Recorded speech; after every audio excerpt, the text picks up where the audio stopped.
Welcome to another episode of Becoming a Techno Wizard. And today we are continuing the Anarchy Works read through. And once again, I forgot to update my name. Goodness,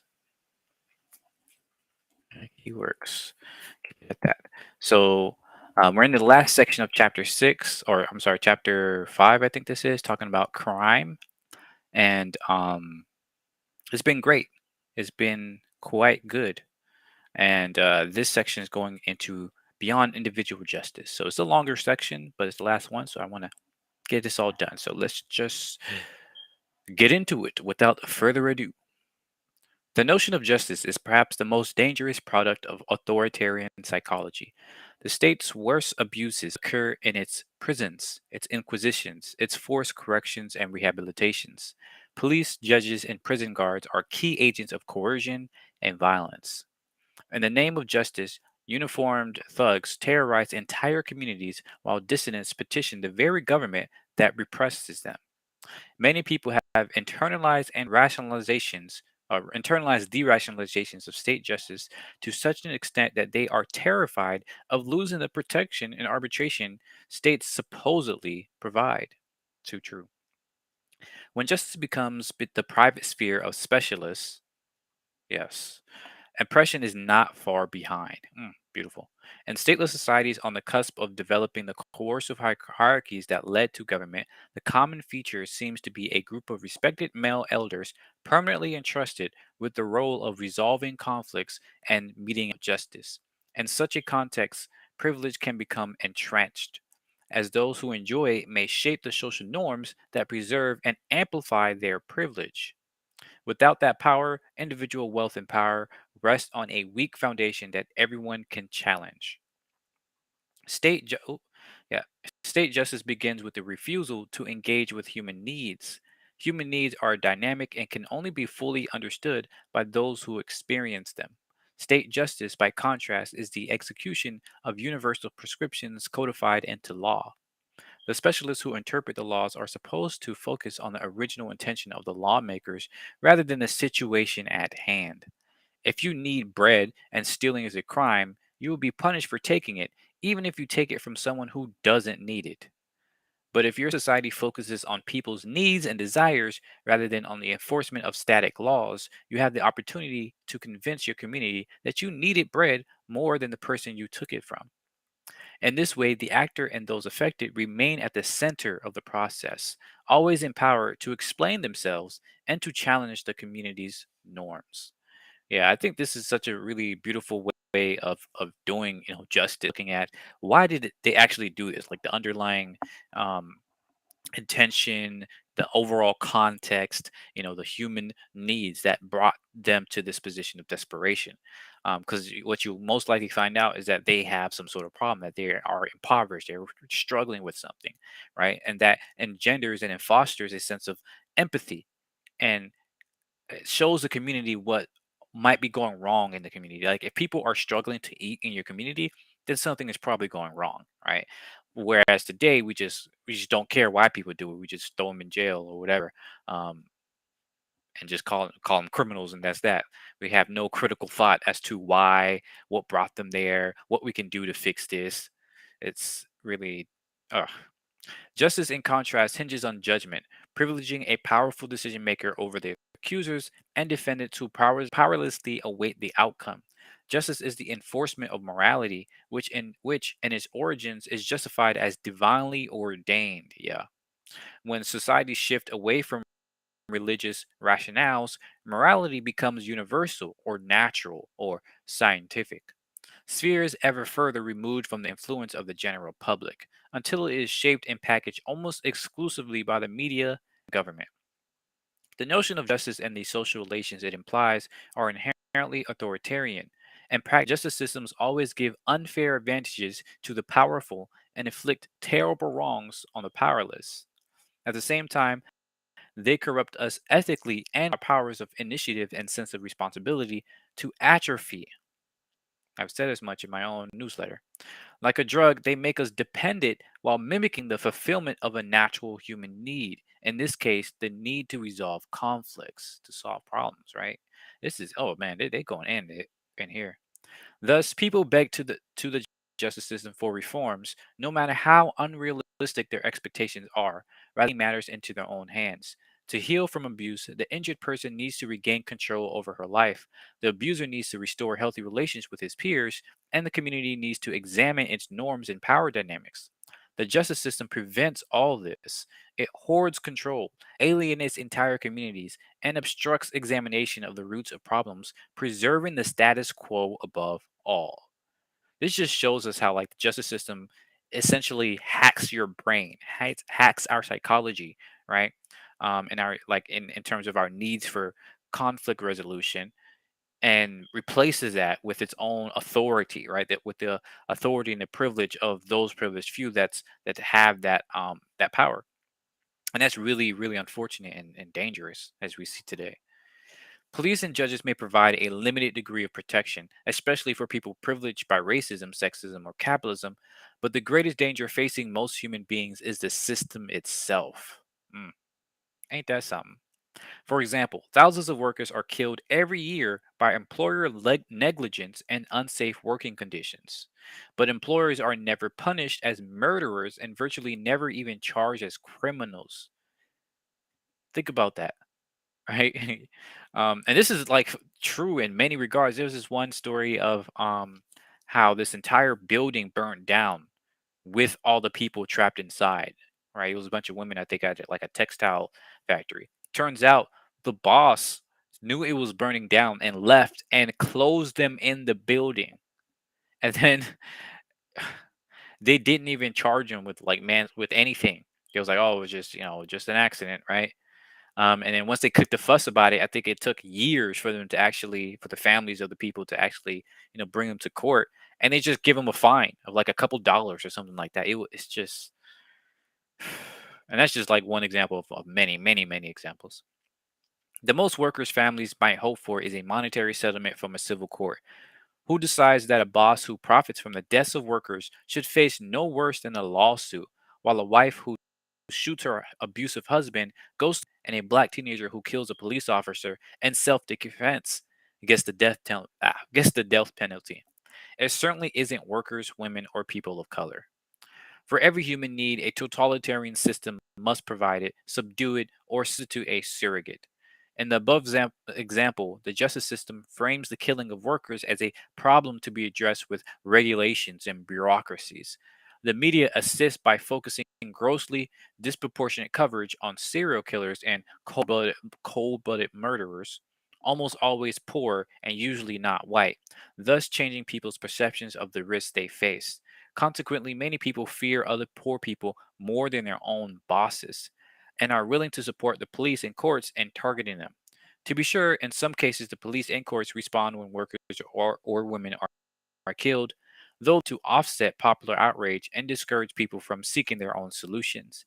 Even in these cases, the responses are often half hearted or counterproductive. How many times can you come up with stories or examples when you have a problem yourself, or you just heard about a problem that they try to report to the police, but the police are like, oh, nothing we can do about it's really ridiculous. Meanwhile, the justice system serves quite effectively as a tool for reshaping society and controlling lower class populations. Consider the war on drugs, waged from the 1980s up to the present day. Compare it with work and rape, most illegal drugs are relatively harmless. In the case of those that can be harmful, medical attention has been thoroughly demonstrated to be more effective response than prison time. And yeah, this is so ample evidence for this. But the justice system has declared this war to shift public priorities. It justifies the police occupation of poor neighborhoods, the mass imprisonment and enslavement of millions of poor people and people of color, and the expansion of the powers of police and judges. What do the police do with this power? They arrest and intimidate the most powerless elements of society. Poor people and people of color are the victims of arrests and convictions, not to mention daily harassment and even murder at the hands of police. To reform the police rarely do more than feed their budgets and streamline their methods for imprisoning people. And what happens to the millions of people in prison? They are isolated, killed slowly by poor diet, miserable conditions, or swiftly by guards who are almost never convicted. Prison guards encourage gangs and racial violence to help them maintain control, and often smuggle in and sell addictive drugs to fill their wallets and sedate the population. Tens of thousands of prisoners are locked up in solitary confinement, some for decades. Sheesh. Countless studies have found that treating drug addiction and other psychological problems as criminal matters is ineffective and inhumane. Mistreating prisoners and depriving them of human contact and educational opportunities has been proven to increase recidivism, the rate that people go back into prison. But for every study that showed how to end crime and reduce prison populations, the government has done the exact opposite. They cut educational programs, increased the use of solitary confinement, lengthened sentences, and curtailed visiting rights. Why? Because in addition to a control mechanism, prison is an industry. Even now, like especially now, they're privatizing this stuff, right? It funnels billions of dollars of public money to institutions that strengthen state control, such as the police, the courts, surveillance and private security companies, and it provides a slave labor force that produces goods for the government and private corporations. Those are really great. I highly suggest people look up the video talking about neo slavery. We pose the question, when was the last slave emancipated, right? When was the last slave freed? It wasn't way back in 1865 or whatever. It was like in almost 1940, 1940, 1942 or 41 due to poor Pearl Harbor. And they and they wanted to have better PR in terms of the Cold War and stuff like that, of the upcoming propaganda war. It's crazy. Go look up that video. And in many ways, what's going on now with the prison system, you can very much call it still slaves because that's exactly what they do. They work for no pay, they have no rights. So yeah, it's ridiculous, and we justify it. They say, "Oh, they're criminals, right? They deserve this." Goodness, forced labor is still legal in the prison system, and most prisons contain factories where prisoners have to work for a few cents an hour.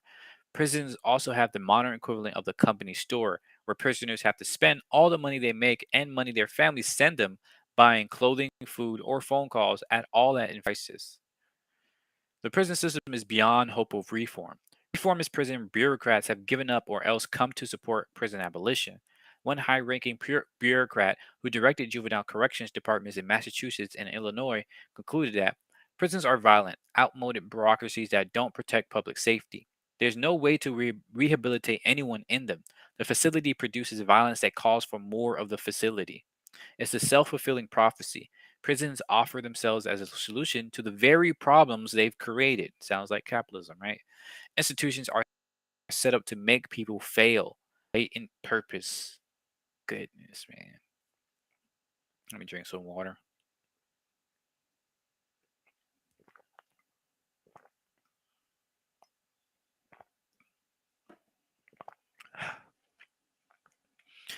These are not problems to be solved with reforms or changes of law. The justice system has set its priorities and arranged its laws with the specific purpose of controlling and abusing us. The problem is law itself. Yep. Often, people who live in a state of society assume that without a centralized justice system following clear laws, it will be impossible to resolve conflicts. Without a common set of laws, everyone would fight for her own interests, resulting in perpetual feuding. If methods of dealing with social harm are decentralized and voluntary, what's to keep people from taking justice into their own hands? An important leveling mechanism in stateless societies is that people sometimes do take justice in their own hands, especially in dealing with those in leadership positions who are acting authoritarian. And anyone can abide by her conscience and take action against a person she perceives to be harming the community.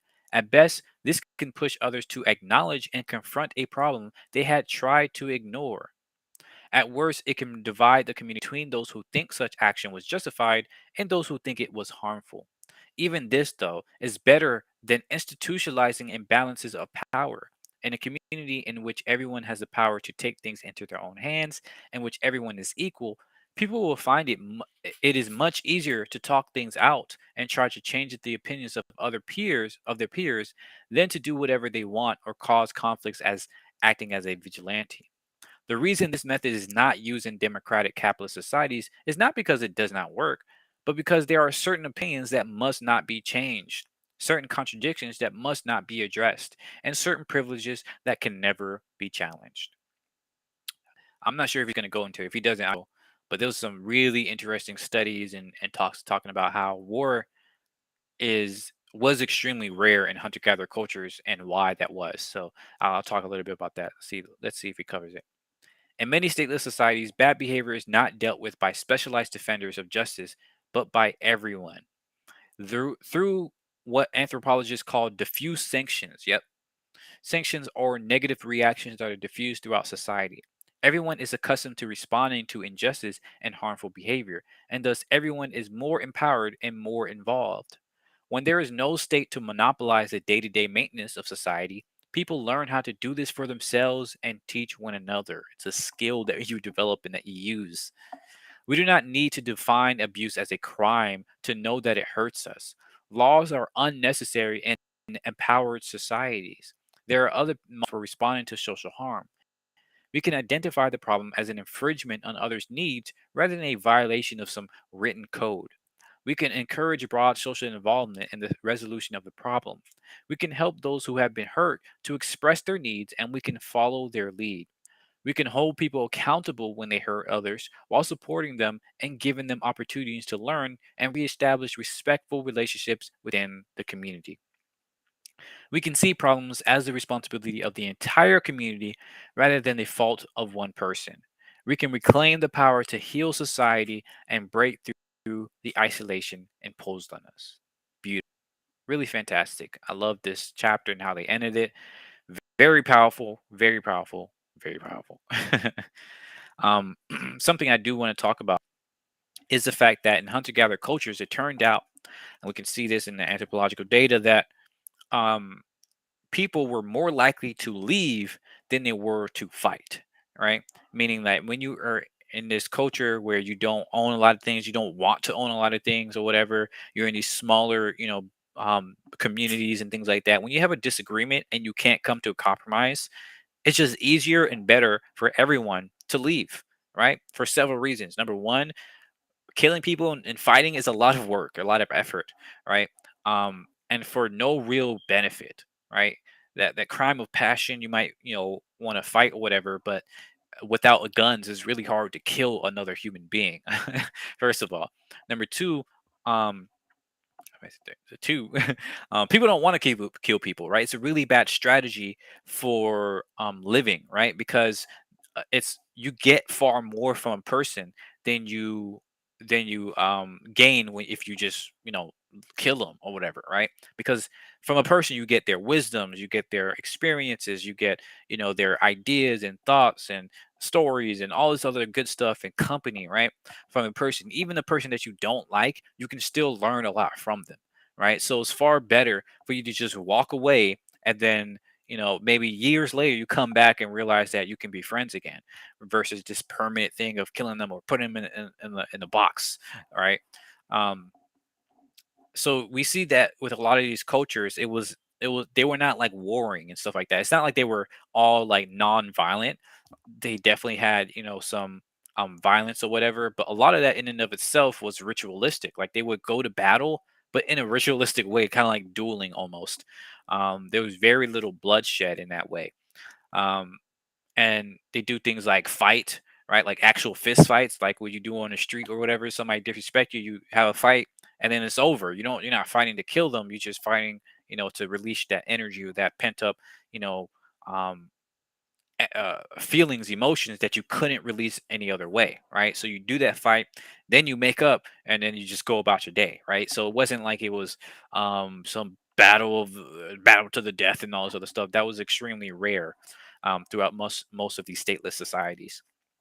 And then the very evolution of our brains, right, of our sentience, points to the fact that we care more about like you said, conflict resolution, right? This is a deep part of our brains, this conflict resolution. And you have to realize, you have to think about this for a second, right? Like if we were extremely violent, right? If we couldn't be peaceful without some rule of law or without some authority, stopping us from doing violent things or whatever, then why would we have ever developed empathy, right? Well, why would we have ever developed this ability to, or this desire really, to talk it out, to, even amongst people that you don't like or that you disagree with, to get your point across, right? Why would we even have the desire if we were violent people who didn't really want to, if we that couldn't live without state, without the government, without these rules? Then in a stateless society, which is most of human history, from for millions of years up until up until like a couple thousand years ago, then we would have evolved a brain that was more akin to like a spider, where you just, it's on sight, or an ant, right? It's on sight, you just kill, right? There's no thoughts about like, let's compromise, or no, there's no thoughts about that for ants, or many of these other types of animals. But we are, for us, it is a thought, it's a social desire, it's part of our social kind of makeup, right? This is why I think we have such a powerful, desire for equality, for freedom, for compromise, for talking it out, for freedom of speech or whatever, right? That's a deep, deep, deep human need. So the idea that this we wouldn't have that without, the government's rules, without the police, is doesn't really make sense. It doesn't stand up scientifically to our own evolution. But yeah, there's so much more, you can talk about this, you can talk about on this subject. But I just highly recommend people just think about this themselves. Like, if we really needed government, then why can you, have a relationship with a friend, or even with an ex, without police getting involved, without, like, you don't need um police to get involved every time you have a disagreement with a friend, like, or a sibling or whatever.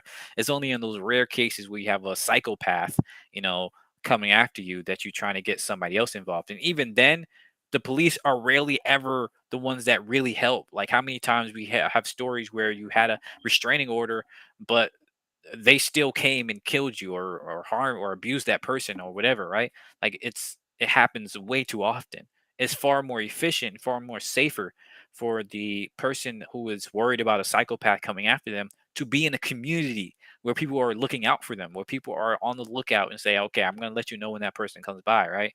When you're in that trusted community, you can, benefit much more than some authority coming down. So yeah, any which way you look at it, it just doesn't make sense that we justify, the power the government has over us.